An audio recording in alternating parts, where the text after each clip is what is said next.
Good morning everyone, কেমন আছো তোমরা সবাই? এখানে দেখো, আমি এখানে দুইটা ভেক্টর দেখাইছি, ভেক্টর এ এবং ভেক্টর বি।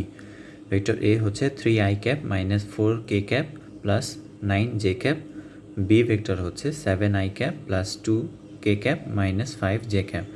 এই ভেক্টর দুইটার হচ্ছে ডট গুণন এবং ক্রস গুণন, ডট এবং ক্রস, এই দুইটা হচ্ছে কীভাবে আমরা ক্যালকুলেটর দিয়ে নির্ণয় করতে পারি সেটা দেখব। হ্যাঁ, গতকাল হচ্ছে আমরা ভিডিও যেটা আপলোড করছি পার্ট 2-এ, ওইখানে তো এমনিতে ম্যানুয়াল প্রসেস দেখছি হাতে কীভাবে করতে হয়। আজকে ক্যালকুলেটরে ডট আর ক্রসটা দেখে ফেলি। প্রথমত তোমাকে হচ্ছে এই দুইটা ভেক্টর লিখতে হবে। প্রথমে তুমি যাবা হচ্ছে মোডের পরে এখানে দেখতে পাচ্ছ ভেক্টর নামে একটা অপশন আছে, 8 নম্বরে ভেক্টর নামে অপশন, 8টে সিলেক্ট করলাম। তারপর বলছে ভেক্টর এ, ভেক্টর বি নাকি ভেক্টর সি, তিনটা ভেক্টর আমার কাছে অপশন দিছে। এই ক্যালকুলেটরে হচ্ছে এই তিনটা ভেক্টর নিয়ে শুধুমাত্র কাজ করা যায়। তো মানে তিনটা ভেক্টরকে তুমি একসাথে সেভ করে তুমি কাজ করতে পারবে। তো আমি হচ্ছে ভেক্টর এতে আমার ভেক্টর এটা সিলেক্ট করি, যে এটা 1 অপশনে দিছে, 1-এ দিলাম। তারপর বলছে যে আপনার এখানে ডাইমেনশন কত আর কি, মানে আপনার হচ্ছে এটা কি অপশন 1-এ বলছে যে এটা কি 3 ডাইমেনশনের, মানে আই জে কে তিনটেই আছে নাকি শুধুমাত্র দুইটার আই এবং জে আছে। আমার তো তিনটাই আছে, তাহলে আমাকে অপশন এ সিলেক্ট করতে হবে, মানে হচ্ছে অপশন 1 সিলেক্ট করলাম। তারপরে আমাকে এই যে এ ভেক্টর দিয়ে জিজ্ঞেস করলো আই জে কে তিনজনের আপনি মান ইনপুট করেন। আমার জন্য আই এর ভ্যালু ছিল, তোমরা হয়তো নোট করে রাখছো, এটা না করলে আবার দেখে আসো।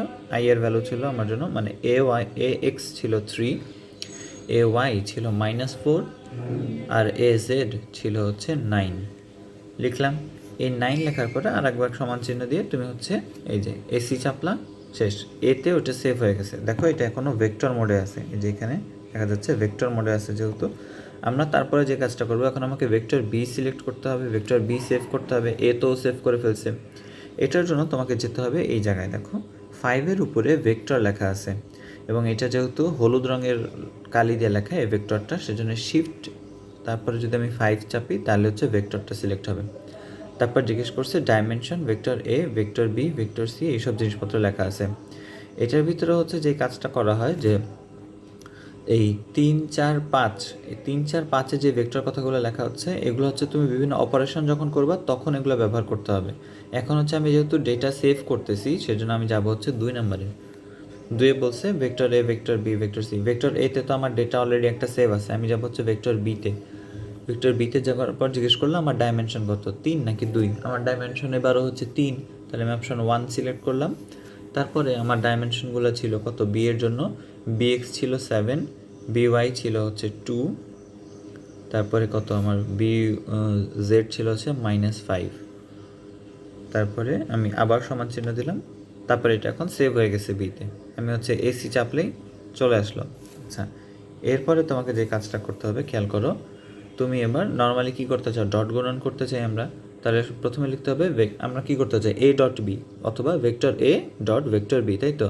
তাহলে আবার ওই যে শিফট 5 দিয়ে আমি কোথায় গেলাম, আমার হচ্ছে ভেক্টর মোডে গেলাম। তারপরে এখানে আমার কাজ কি, ভেক্টর এ গুণ ভেক্টর বি করা।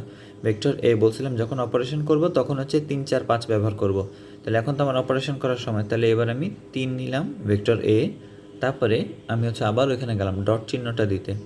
ডট চিহ্নটা হচ্ছে এই যে এখানে বলছে 7, তাহলে ভেক্টর এ ডট, তারপর আবার শিফট 5, তারপরে ভেক্টর বি 4 নাম্বার অপশনে আছে। তারপরে এই যে vector A dot vector B হয়ে গেল, সমান চিহ্ন দিলাম, -32 অ্যান্সার পেয়ে গেছি। এটা হচ্ছে ডট গুণন করার উপায়। এখন ডট গুণন জিনিসটা একটু সহজ বলে এটা খুব একটা কাজে দেয় না আমাদের, আমরা নর্মাল এটা হাতে করলে এর থেকে কম সময় লাগে। কিন্তু ক্রস গুণন যদি করতে চাও তুমি, তখন এই দুইটা খুব বেশি গুরুত্বপূর্ণ। ক্রস গুণনের জন্য পুরো কাহিনী সেম, তুমি ভেক্টর এ ভেক্টর বি একইভাবে দুইটাকে কি করবা, সেভ করবা। তারপরে যে কাজটা করতে হবে তোমাকে, শিফট 5 দিয়ে ভেক্টরে আসো। তারপরে তুমি এখন ক্রস গুণন করতে চাও, ভেক্টর এ ক্রস ভেক্টর বি যদি করতে চাও, ভেক্টর এ লিখে ফেললাম। তারপরে ক্রসের জন্য শুধুমাত্র এই গুণ চিহ্ন দিলেই হয়, গুণ চিহ্ন দিয়ে হচ্ছে ক্রস ভেক্টর বোঝায়, তাহলে ক্রস দিলাম। তারপরে আমি আবার শিফট 5 দিয়ে ভেক্টরের এখানে আসলাম। এখানে আমাকে এখন করতে হবে কি, 4 নাম্বার ভেক্টর এ ক্রস ভেক্টর বি হয়ে গেল। তারপর সমান চিহ্ন চাপলেই অ্যান্সার বলে দিছে। এটার জন্য হবে আই এর সাথে হবে 2, আর তারপরেরটার সাথে কত, জে এর সাথে হবে 78, আর তারপরেরটার সাথে হবে 34। বিশ্বাস না হলে নিজের ট্রাই করে দেখো, এটাই অ্যান্সার। এটা হচ্ছে ডট আর ক্রস হচ্ছে ক্যালকুলেটারে কীভাবে করতে হয় সেটা। এখন মধ্যবর্তী কোণ নির্ণয়ের জন্য ইএক্স ক্যালকুলেটরে আলাদা অপশন আছে অ্যাঙ্গেল দিয়ে। সেই ইএক্স ক্যালকুলেটর আপাতত আমার কাছে নাই দেখে আমি তোমাদেরকে দেখাতে পারতেছি না। তো আই হোপ তোমাদের ভালো লেগেছে, শিখেছে কিছু। তো have a good day, good time, tata.